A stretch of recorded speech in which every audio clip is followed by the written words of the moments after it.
Smart work মানে shortcut নয়, এটা একটা স্ট্র্যাটেজি যেখানে আপনি একই সময়ের মধ্যে বেশি অ্যাচিভ করতে শিখে যান। স্মার্ট ওয়ার্ক মানে হলো প্রায়োরিটাইজেশন। সব কাজ একসাথে করার দরকারই না, যে কাজটা আপনাকে বেশি রেজাল্ট দিচ্ছে ওটাতে আগে ফোকাস করুন। রাইটো প্রিন্সিপাল বলেছেন 80% রেজাল্ট আসে মাত্র 20% কাজ থেকে।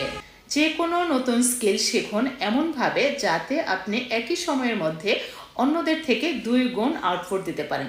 সিস্টেম বানান, যে কাজটা আপনি বারবার করেন সেটা ম্যানুয়ালি না করে সিস্টেম বানিয়ে রাখুন। এখনকার সময় অটোমেশন মানে স্মার্টনেস, কম সময়ে অনেক বেশি কাজ করা যায়। তারপর এনার্জি ম্যানেজমেন্ট, সবচেয়ে প্রোডাক্টিভ সময় কখন, সকাল না রাত, সেই টাইমটি আপনার জন্য সিলেক্ট করে ডিপ কাজটি করুন।